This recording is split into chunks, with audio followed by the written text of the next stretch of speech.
Hello everyone, welcome back to my channel. So we are back with a new topic, that is saving and investment approach. Dear children, in the last lecture I explained you about AD and AS approach. So now we will move to saving and investment approach. So children, we already know that income either be consumed or either be saved. So according to and AS approach, how we will reach at saving and investment approach? As we know that y is equal to c plus s, या तो हम उसको consume करें या फिर उसे save करें. तो हम ये भी लिख सकते हैं that y is equal to A D, क्योंकि इनकम ए डी के बराबर है. ए एस ए डी के अप्रोच के according A S is equal to A D, और we can write y is equal to A D, और also we can write y is equal to C plus I. So we have two equations, either y is equal to C plus S, either we can write y is equal to c plus I, because the components of AD are c and I, so y is equal to c plus I also. So these are the two equations children. See, y is equal to c plus s and y is equal to c plus I. So compare these two equations, c plus s and c and I.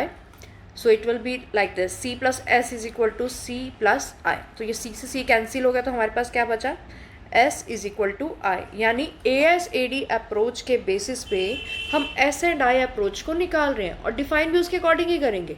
देखो कैसे करते हैं हम लोग. So equilibrium level of income और output is that level of income और output at which ex ante saving and ex ante investments are equal. यानी कि जहाँ SI के इक्वल है, यानी विड्रॉल्स और लीकेजेस बराबर हो जाती हैं.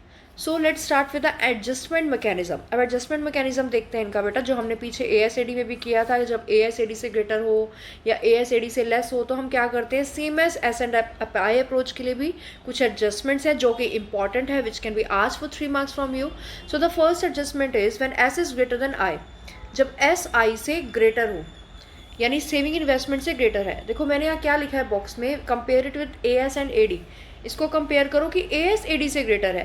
S को हम AS कंसिडर करते हैं, I को हम AD कंसिडर कर लेते हैं एक्सप्लेनेशन के लिए. So let's start how we will explain this. अब देखो हम इसको S एंड I को दिमाग में रखते हैं कि हमने इसको एक्सप्लेन करना, लेकिन ASAD को माइंड में रखते हुए एक्सप्लेनेशन देंगे.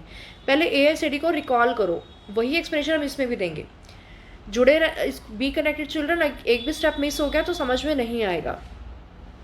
सबसे पहले दिमाग में लाते हैं कि ASAD से ग्रेटर है. अगर ASAD से ग्रेटर है, इट मीन्स सप्लाई ज़्यादा हो रही है, प्लान आउटपुट ज़्यादा है प्लान डिमांड से. ठीक है, डिमांड कम है और सप्लाई मार्केट में ज़्यादा हो रही है. अगर डिमांड कम है, सप्लाई ज़्यादा हो रही है, प्रोडक्शन ज़्यादा हो गई है, आउटपुट ज़्यादा हो गया हमारे पास, तो हम क्या करें, प्रोडक्शन को रोकेंगे. यही चीज़ हम इसके लिए भी लिखेंगे. If saving is greater than I, what we will write, if saving is greater than I, producer will stop his production. Right, what we will write, producer will stop his production. हम लिखेंगे नहीं कि ASAD से greater है, हम वो चीज़ mind में रखेंगे और लिखेंगे वही. क्या लिखेंगे पहले हम, if S is greater than I, then producer will stop his production because he is having unaccumulated output with him. ना चाहते हुए भी उसके पास अनप्लान्ड इन्वेंट्री, अनप्लान्ड स्टॉक पड़ा है. तो बड़ा होने से क्या हो रहा है कि मार्केट में सेविंग्स ज़्यादा हो रही है, इन्वेस्टमेंट्स कम है. सेविंग ज़्यादा पड़ी है, विड्रॉल ज़्यादा हो गया, इन्वेस्टमेंट्स हो नहीं रही, पैसा लीकेज, मतलब हमारे पास क्या हो रहा है, पैसा ज़्यादा निकाला जा रहा है. सेविंग ज़्यादा हो रही है, विड्रॉल ज़्यादा हो रही है, इन्वेस्टमेंट्स कम हो रही है, हम पैसा कम लगा रहे हैं. अब पैसा ज़्यादा निकाल रहे हैं तो उससे क्या होगा, पैसा जब तक बिजनेस में नहीं आएगा तो प्रोडक्शन रुकेगी, इनकम कम होगी, हमारी इकोनॉमी डाउन जाएगी. तो हमें क्या है, सेविंग्स ज़्यादा हो रही है, इन्वेस्टमेंट कम है, तो अब हमें क्या करना है, हमें प्रोडक्शन को रोकना है. तब तक रोकना है जब तक हमारी सेविंग इन्वेस्टमेंट के इक्वल नहीं हो जाती. यानी अगर हम प्रोडक्शन रोकेंगे तो इनकम कम हो जाएंगी, तो सेविंग्स कम निकलेंगी. तो सेविंग्स को कम निकालने के लिए, सेविंग्स कम करने के लिए हम क्या करें, प्रोडक्शन को रोक देंगे. So what you will write, we will stop the production by, if you will stop the production, unaccumulated stock will remain with the producer, production will be reduced, employment will be reduced, income will be reduced, and if income will be reduced, then saving will automatically will fall down. Savings कम होंगी और तब तक ये procedure करेंगे, तब तक production को रोक के रखेंगे जब तक सेविंग इन्वेस्टमेंट के इक्वल नहीं हो जाती. Same as for the second case children, if saving is less than I, saving income से कम है, then compare it with also AS and AD. यानी हम मान के चले कि AS कम है और AD ज़्यादा है, यानी डिमांड ज़्यादा हो रही है और सप्लाई कम है मार्केट में. तो हम क्या करते थे, so what we will write, we will increase the production to fulfil the demands of the market. Market की करनी है, हम मैक्रो पढ़ रहे तो मार्केट वर्ड यूज़ होगा यहाँ बेटा, इंडिविजुअल नहीं होगा. Till then we will continue the production, till then we will not reach the equilibrium point that is saving will not become equal to its investment. ऐसा हम क्यों कर रहे हैं? देखो, जब प्रोडक्शन बढ़ेगी ऑटोमेटिकली एम्प्लॉयमेंट बढ़ेगा, मार्केट डिमांड बढ़ेगी, इनकम जनरेट होगी। तो इनकम जनरेट होंगी तो हम सेविंग्स निकालना शुरू करेंगे, इन्वेस्टमेंट्स के साथ साथ सेविंग्स निकलनी शुरू हो जाएंगी, तो हमारी इन्वेस्टमेंट्स कम हो जाएंगी। ठीक है, इन्वेस्टमेंट्स कम होंगी, सेविंग निकलना शुरू हो जाएंगी, तब तक प्रोसीजर चलाएंगे जब तक हम ये दोनों इक्वल नहीं हो जाती, यानी सेविंग इन्वेस्टमेंट के इक्वल नहीं हो जाती। आई एम रिपीटिंग, जब सेविंग इन्वेस्टमेंट से ग्रेटर है तो बेटा हम प्रोडक्शन को रोकेंगे, जब सेविंग इन्वेस्टमेंट से कम है तो हम प्रोडक्शन को बढ़ाएंगे ताकि इनकम जनरेट हो और सेविंग निकालनी शुरू हो जाए, तब तक जब तक सेविंग इन्वेस्टमेंट के इक्वल नहीं हो जाती। और जब सेविंग इन्वेस्टमेंट से ग्रेटर है, हम प्रोडक्शन को रोक रहे हैं, प्रोडक्शन रुकेगी, इनकम कम होगी तो सेविंग्स अपने आप होनी कम हो जाएंगी, राइट। हम बिजनेस से पैसा कम अपने आप कम निकालेंगे तो इन्वेस्टमेंट बढ़ाना शुरू करेंगे। तो ये प्रोसीजर तब तक चलाओ जब तक सेविंग इन्वेस्टमेंट के इक्वल नहीं हो जाती है। So in short, when saving is greater than I, stop the production, when saving is less than I, we will further start our productivity. क्योंकि डिमांड बढ़ रही है, प्रोडक्शन बढ़ेगी, इनकम जनरेट होगी, सेविंग्स भी निकलनी शुरू हो जाएंगी। Now the diagrammatic presentation of S&I approach, children as saving curve I am showing with the green line. This is a saving curve. हमें पता है सेविंग नीचे नेगेटिव होती है, देन यहाँ 0 हो गई और उसके बाद ऊपर पॉजिटिव जा रही है। अब इन्वेस्टमेंट हमें पता है वो कांस्टेंट, हमने 50 एज्यूम की थी तो वो कांस्टेंट जा रही है parallel to OX axis as I the straight line. अब इक्विलिब्रियम पॉइंट कहाँ होगा? मैंने कहा जब SI के इक्वल होगी, तो सेविंग इन्वेस्टमेंट को जहाँ कट कर रही है that is known as equilibrium level. So this is the approach how we will explain that S&I approach. सबसे पहले सेविंग और इन्वेस्टमेंट्स के बारे में बता रहे हैं हम, फिर हम बता रहे हैं कि इसके 2 केसेस हैं, वो केसेस बताने के बाद हम ये डायग्रामेटिक प्रेजेंटेशन शो करेंगे। सो repeat this diagram. OX axis we are showing income and over axis we are showing saving and investment, children. Saving is the curve which will be shown as like this. OX axis से below ये negative रहेगी, उसके ऊपर ये positive हो जाती है, हमें पता है हम पीछे कर चुके हैं ये सब। Investment is the autonomous investment line which will remain constant at each level of income और output, so it will go parallel to OX axis where saving curve will cut at the investment line. That point is known as equilibrium point. So E is the equilibrium level where S is equal to I. So we have proved it with a diagram and explanation also we have given. Next now, investment multiplier and its mechanism. Children, this is a very important topic for 4 marks also and for 6 marks also. So following are the contents we will do in this topic. Meaning of investment multiplier. IM means investment multiplier. In short I have written, but it is denoted as K. Investment multiplier is denoted by K, children. Next we will study about relationship between MPC and K। Investment multiplier का MPC के साथ क्या relation है, MPS के साथ कैसा relation है, उसके बाद लास्ट में हम करेंगे working of investment multiplier with the numerical example which is very important for 6 और 4 मार्क्स, और we can say working of investment multiplier. So let's move with the contents. The first is meaning of K means investment multiplier. इसका मतलब क्या है? मतलब जितना पैसा हम इन्वेस्ट कर रहे हैं उससे कहीं ज़्यादा मल्टीप्लाई वे में इनकम का जनरेट होना, it is known as investment multiplier. Multiply का डजंट मीन्स कि हमने 1 रुपया लगाया तो 2 रुपये ही कमाऊंगी मैं, मतलब 1 रुपये से मैं 5 रुपये भी कमा सकती हूँ, मतलब मल्टीप्लाई वे में इनकम का जनरेट होना। What have written, the multiplier is a number means मैंने ये नहीं शो किया कि डबल मीन्स या डबल वर्ड यूज़ नहीं कर रही, ट्वाइस नहीं कर रही, मैं कह रही हूँ द नंबर वो कितना भी हो सकता है। 1 रुपया लगा के 5 रुपये की इनकम हो सकती है, मुझे 1 रुपया लगा के 10 की इनकम हो सकती है। So it is a number by which the change in investment must be multiply होगा in order to determine the resulting change in income or output. Clear this definition? So the formula for the investment multiplier is K is equal to change in Y upon change in I. Change in Y means change in income, I refers to the investment. Now what is the relation between MPC and K? MPC we know that MPC refers to marginal propensity to consume, जो कि slope है consumption function की, and K refers to investment multiplier. अब इसका formula है, इसको relation बताने के लिए हमारे पास formula that is K is equal to 1/1 minus MPC. This formulas will be use children in the practical question, so please note down K is equal to 1/1 minus MPC. अब इस फॉर्मूले से उस फॉर्मूले को हम कैसे डिराइव कर रहे हैं ये भी अभी मैं आपको एक्सप्लेन करूंगी। Children, there exist a positive relation, there exist a positive और you can say direct relation between MPC and K. जितनी ज़्यादा हम कंजप्शन करेंगे, हमारी मार्जिन होगा कंजप्शन करने का, उतना ही ज़्यादा हमारी इन्वेस्टमेंट मल्टीप्लायर होगा, उतनी ही ज़्यादा हमारी K की वैल्यू आएगी। और अगर MPC की वैल्यू कम होगी तो K की वैल्यू कम आएगी, अगर MPC की वैल्यू ज़्यादा है तो हमारा इन्वेस्टमेंट मल्टीप्लायर भी दुगना होगा, ज़्यादा रहेगी, हमारी इनकम ज़्यादा जनरेट होगी।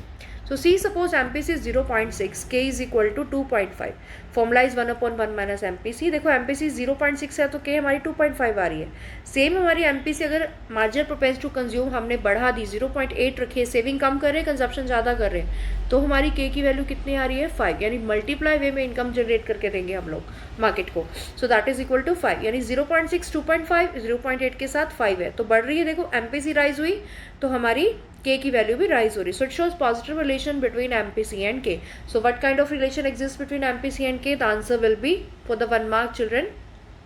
The answer will be positive relation, or you can say direct relation between MPC and K. And what is the formula with MPC? That is K is equal to 1/1 minus MPC.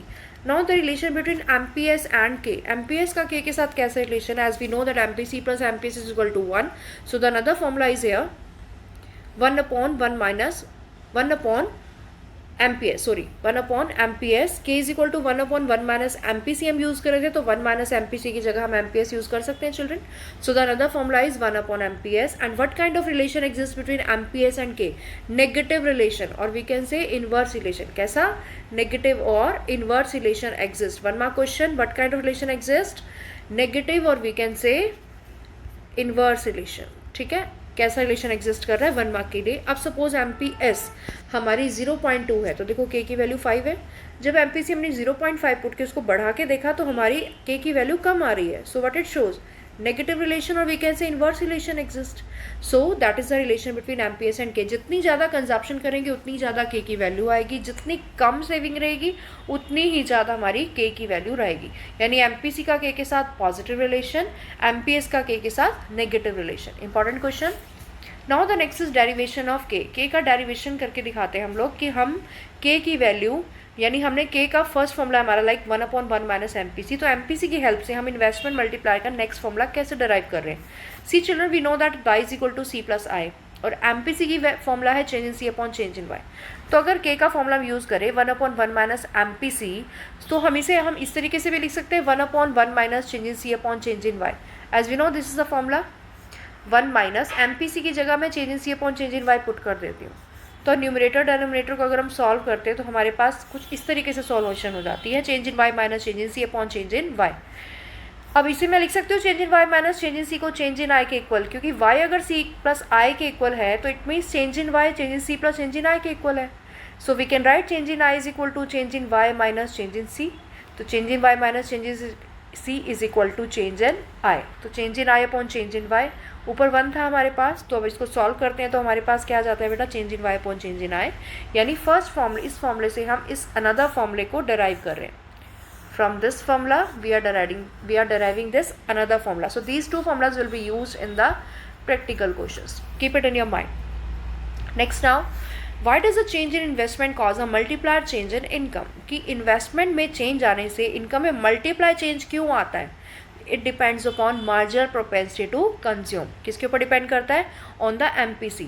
The value of multiplier depends on the value of MPC children, because since the value of K is equal to 1/1 minus MPC, and we know that higher the value of MPC greater will be the value of K. हमने अभी example भी दिया कि हमारी MPC 0.8 थी या 0.5 थी तो K की वैल्यू हमारी क्या आ रही थी. और एक चीज़ का ध्यान रहे कि K की वैल्यू हमेशा, क्योंकि MPC क्या है? कंजप्शन, और कुछ ना कुछ कंजप्शन हमारी रहती है, तो K की वैल्यू हमेशा ग्रेटर देन 1 रहेगी. ठीक है, higher the value of MPC greater will be the value of K, and it will always be greater than 1, क्योंकि मैक्सिमम कंजप्शन, मिनिमम कंजप्शन हमारी रहती है. मैक्सिमम कितनी भी हो सकती है, लेकिन मिनिमम कंजप्शन कुछ ना कुछ हमारी जरूर रहती है. Next, minimum value of K can be 1. These are the 1 marks question children. The minimum value of K can be 1 when MPC is 0. अगर आपसे क्वेश्चन पूछा जाए 1 मार्क में, what is the minimum value of K? So your answer will be 1. Minimum value कितनी हो सकती है? 1. और मैक्सिमम कितनी? कुछ भी, हमें नहीं पता, infinite. So your answer will be infinite. और 1 मार्क क्वेश्चन अदर वे में पूछा जा सकता है, when MPC is equal to 0. जब MPC की वैल्यू 0 होगी तो K की वैल्यू क्या होगी? when MPC is 0 children, the value of K will be 1. क्योंकि हमें पता है फॉर्मूला क्या है? K is equal to 1/1 minus MPC, और MPC को अगर आप 0 पुट करोगे, यानी 1/1 माइनस 0 पुट करोगे तो 1/1 ही आएगा हमारे पास. तो वैल्यू क्या आ जाएगी हमारी? 1 के equal. And the maximum value of K can be infinite जब MPC की वैल्यू 1 होगी. अगर मैं MPC की वैल्यू 1 पुट करती हूँ बेटा, देखो अगर MPC की वैल्यू को 1 पुट कर दूँ, यानी 1 minus 1 is equal to 0, and 1/0 is equal to infinite. Clear? So the maximum value of k can be infinite when MPC is equal to 1 and the minimum value of k can be 1 when MPC is equal to 0. So these are the important questions for 1 mark children. So the value of k ranges between 1 to infinite. अगर आपसे question पूछा जाए कि k की value किसके बीच में रहती है, इन्वेस्टमेंट मल्टीप्लायर की वैल्यू किसके बीच में रहती है, so the answer is it lies between, it range between 1 to infinite. I'm repeating, minimum is one value, maximum can be infinite and it range between 1 to infinite. These questions are important for 1 mark children, can be asked in different ways. Now that we will write is change in y is greater than change in I. हमेशा y की जो income की जो value है investment से greater रहती है, जितने इन्वेस्टमेंट कर रहे हैं उससे कहीं ज़्यादा मल्टीप्लायर्स इसमें इनकम जनरेट होगी, so it is known as investment multiplier. Hence a change in investment will always cause a multiple change in income. Now let's move to the very important question of today's working of investment multiplier. This is a very important question children for 4 or 6 marks. Sometimes we asked like this, that explain the working or the process of investment multiplier. Then likewise I am writing, so in that way you have to explain. If I will give you the value of MPC and the value of investment, everything I am giving, then you have to plot a table and then explanation of that table only. But on that basis you have to explain. If we are giving in the question the value of MPC and the value of addition investment also, then on the basis of such values you have to plot the table.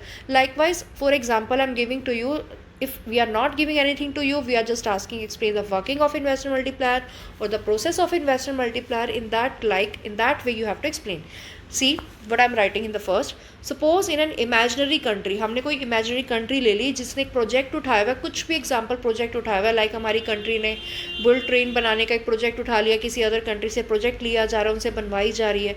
So that is the project we are taking, that is the imaginary country लेके चल रहे हैं, which is made an additional investment. A country is making an additional investment that is ₹1000 crore, यानी change in आई कितना है हमारा 1000 करोड़. उससे income कितनी जनरेट करेगी हमें देखना है, जहां हम मार्जिनल प्रोपेस टू कंज्यूम 0.8 लेकर चल रहे हैं एजम्पशन बेसिस पे. आप 0.5 भी ले सकते हो, 0.4, कुछ भी आपकी मर्जी है, उसके बेसिस पे हम टेबल को प्लॉट करेंगे. तो गवर्नमेंट ने एक एडिशनल इन्वेस्टमेंट किया किस चीज़ के लिए, बुल्ट के लिए. एक बुल ट्रेन प्रोजेक्ट स्टार्ट किया हमारी कंट्री के अंदर, उसके लिए हमारी कंट्री ने इन्वेस्टमेंट की. हम इंडिया ले सकते हैं, कुछ भी हम इमेजिनरी कंट्री लेके चल रहे हैं. तो I am repeating, change in I is equal to 1000 crore where the value of MPC is 0.8. So this additional investment will generate additional income in the country. बहुत ज़्यादा इनकम जनरेट करके देगी. अब कितनी देगी, कैसे देगी, हम देखेंगे. तो in the first round as expenditure of one is income for the other. That is you keep in mind कि एक राउंड फर्स्ट राउंड में जितना इन्वेस्टमेंट की जाएगी हम ये मान रहे हैं उतनी ही दूसरी की वो इनकम होगी. और देखो हम मार्केट में गए, मैंने मार्केट से कुछ मिक्सी ग्राइंडर कुछ भी परचेज़ किया, मैंने 5000 की मिक्सी परचेज़ किया, ग्राइंडर जो भी मैं कह रही हूँ परचेज़ कर लिया हमने, तो मैंने जितना उस पर खर्च किया वो दूसरे पर्सन की 5000 इनकम हो गई ना, उसका वो रेवेन्यू जनरेट हो गया. तो हम यही मान रहे हैं कि फर्स्ट राउंड में जो एक्सपेंडिचर हम करेंगे वो दूसरे पर्सन की इनकम हो गई. उसके बाद हम देखेंगे कि फर्दर हम कितना स्पेंड कर रहे हैं दूसरे की, वो कितनी इनकम हो रही है, फिर कितने कंजप्शन कर रहे हैं, कितने सेविंग कर रहे हैं, वो हम टेबल अभी मैं आपको दिखाती हूँ. जो मैंने अभी एग्जाम्पल लिया है 1000 करोड़ 0.8 MPC का, उसके बेसिस पे मैं टेबल प्लॉट कर रही हूँ. उस टेबल को आप एक्सप्लेन करोगे, ठीक है. टेबल पहले बना लो बेशक से, हमने ये एजम्पशंस दे दी कि हमारा ये सपोजिंग है, उसके बाद हम टेबल बना लेंगे और टेबल की एक्सप्लेनेशन हम बाद में भी दे सकते हो या पहले भी दे सकते हो अगर आपके दिमाग में फिट है वो चीज़. तो उसके लिए मैं टेबल शो कर रही हूँ कि टेबल हमें कैसे बनानी है, क्या समझाना है, कैसे हम उसको एक्सप्लेन कर रहे हैं. I am explaining you. At last we will write this process will go on till then change in S become equal to change in I. अब ये चीज़ आपको टेबल से समझ में आएगी जो मैंने लास्ट पॉइंट लिखा है. This process will go on, ये प्रोसेस तब तक चलेगा जब तक change in S change in I के इक्वल नहीं हो जाता, क्योंकि हमें पता है सेविंग इन्वेस्टमेंट के इक्वल है. हमने अभी भी किया ये कंसेप्ट कि सेविंग इन्वेस्टमेंट के इक्वल होती है. जो वैल्यू सेविंग की होगी या जो वैल्यू इन्वेस्टमेंट की होगी एट लास्ट वही वैल्यू सेविंग की भी आएगी. सो उससे हमारा क्रॉस वेरिफिकेशन भी हो जाएगा. So let's take an example, this table. We know that y is equal to C+S children. हमें पता है कि y C+S के इक्वल है. उसका कुछ पार्ट कंज्यूम कर रहे हैं, कुछ पार्ट सेव हो रहा है. तो उसी तरीके से जो चेंज इन आई है, जितने इन्वेस्टमेंट कर रहे हैं फर्स्ट राउंड में, मैंने बोला आपको उतनी ही इनकम होगी. देखो टेबल में फर्स्ट राउंड में 1000 की इन्वेस्टमेंट की तो 1000 की ही इनकम भी जनरेट हो रही है. अब इनकम को 2 पार्ट्स में स्प्लिट करेंगे. The half part will be consumed and the L's part will be saved. हमने MPC 0.8 ली थी बेटा, हमने MPC कितनी ली 0.8. तो अब चेंज इन सी हम कैसे निकालेंगे, MPC हम कैसे निकालते हैं. MPC का फॉर्मूला क्या है हमारा, change in C upon change in Y. तो MPC is equal to change in C upon change in Y. अगर MPC हमारी 0.8 है, ठीक है, और चेंज इन सी हमारी कितनी है हमें निकालना है, और change in Y first round में कितनी है हमारी 1000। तो चेंज इन सी कितनी आ गई हमारी, अब change in C is equal to 0.8 multiply by 1000, it will come as 800। तो फर्स्ट वैल्यू हमारी 800 आ गई, तो हमने देखो चेंज इन सी 800। अब यहाँ से हमारा क्लियर हो गया कि 80% एक तरीके से हम कंज्यूम कर रहे हैं, 20% हमारा सेविंग में जा रहा है। तो 1000 के 80% यानी 800 कंज्यूम हो गया, 20% सेविंग में चला गया, रेस्ट पार्ट सेविंग में चला गया। अब जितना कंज्यूम किया हमने फर्स्ट राउंड में 800 का, तो नेक्स्ट पार्ट में नेक्स्ट पार्टी के लिए उतनी इनकम हो गई ना, कि मैंने 800 रुपये की कंजप्शन की मार्केट से, 800 रुपये का राशन पानी लेके आई, तो दुकानदार की 800 की इनकम हो गई आज की, तो उसकी 800 की इनकम हो गई सेकंड राउंड में। इन्वेस्टमेंट हमने 1000 से स्टार्ट की थी, अब ये देखना है इनकम कितनी बनाएंगे हम उस 1000 रुपये से। अब सेकंड राउंड में 800 की इनकम हो गई, इस 800 का फर्दर कंज्यूम किया गया, ठीक है, फिर से हमने इसका कुछ कंजप्शन की, इसका हाफ पार्ट हमने कंज्यूम किया, हमने हाफ नहीं किया, एक्चुअली हम 80% कर रहे हैं, तो 800 का 80% that is 640, else remaining part will be 160 that is saving. Again 640 का 80%, 640 नेक्स्ट राउंड में फिर से इनकम हो गई, 640 का 80% 512 consumption, and the remaining 128 will go in saving. अब ये प्रोसीजर कब तक चलेगा, ये हमें कैसे पता चले? हम इस प्रोसीजर को तब तक चलाएंगे जब तक हमारी इनकम 5000 नहीं हो जाती। अब मुझे कैसे पता चला कि भाई इनकम मेरी 5000 होगी, तो हमें इसके लिए फॉर्मूले के साथ पहले फाइंड आउट करना है। देखो साइड में k is equal to 1/1 minus MPC, हमें फॉर्मूला पता है k is equal to 1/1 minus MPC, क्योंकि मुझे k की वैल्यू निकालनी है, कितना इन्वेस्टमेंट मल्टीप्लायर होगा, कितने टाइम से होगा, कितनी इनकम जनरेट होगी, मुझे निकालना है। तो k का फॉर्मूला 1/1 माइनस MPC, MPC हमने 0.8 अज्यूम की थी, तो देखो k की वैल्यू 5 टाइम्स आ रही, यानी 5 गुना इनकम जनरेट होगी, 1000 से 5 टाइम्स होगी, यानी 5000, 5 टाइम्स मीन्स 1000 का 5 टाइम्स मीन्स 5000। हम फिर इस फॉर्मूले से भी ट्राई कर लेते हैं इसको। हमें अनदर फॉर्मूला पता है, k is equal to change in Y upon change in I. k की वैल्यू हम 5 निकाल चुके हैं, चेंज इन वाई कितना था फर्स्ट राउंड में हमारा 1000, फर्स्ट राउंड में 1000 हम इसलिए फाइंड आउट, देखो चेंज इन वाई हमारा फर्स्ट राउंड में 1000 था, लेकिन इनकम जनरेट टोटल कितनी होगी वो हमें निकालना है। तो हमें इन्वेस्टमेंट पता है कि हमने 1000 स्टार्ट की थी, तो हम चेंज इन आई 1000 रखेंगे, और चेंज इन वाई फॉर्मूले से हमारा निकल आएगा 5000, यानी कि 5 गुना, यानी कि 5000 इनकम जनरेट होगी सिर्फ 1000 रुपीज़ से। तो टोटल हमारा प्रोसीजर तब तक चलेगा जब तक इनकम 5000 नहीं हो जाती। अब कंजप्शन टोटल कितनी रहेगी कैसे पता चले? पहली बात तो हमें पता है कि इन्वेस्टमेंट हमने 1000 से शुरू की थी, तो सेविंग भी लास्ट में हमारी 1000 रहेगी, और रिमेनिंग पोर्शन हमारा 4000 कंजप्शन का जाएगा। दूसरा तरीका 5000 का 80% यानी 4000, सेकेंड क्रॉस वेरिफिकेशन होगी। तीसरा तरीका हमारा है फॉर्मूले का, हमें पता है MPC हमारी 0.8 है, फॉर्मूला है MPC का change in C upon change in Y, तो हम पुट कर दें फॉर्मूले में 0.8 is equal to change in C upon Y, हमारा 5000 है, टोटल हम 5000 जनरेट कर रहे हैं, तो चेंज इन सी कितना आ गया बेटा 4000। Clear this? So these are the 3 ways how we are finding the value of change in C and change in S. Change in S हमें पता है कि वाई की जो वैल्यू वही आएगी, अदरवाइज हम रेस्ट पार्ट भी निकाल सकते हैं। हमें पता है चेंज इन सी 80% है, तो rest 20% is the value of saving. So that the likewise I am explaining you this table, the same way you have to explain this procedure also. So children, this is the process of the working of investment multiplier. So this very important topic is completed here. I hope this topic is clear to you. If any query arise, you can ask in the comment box. So stay connected children, we will continue this chapter in the next video. Stay safe at home, stay healthy. Thank you, have a nice day ahead.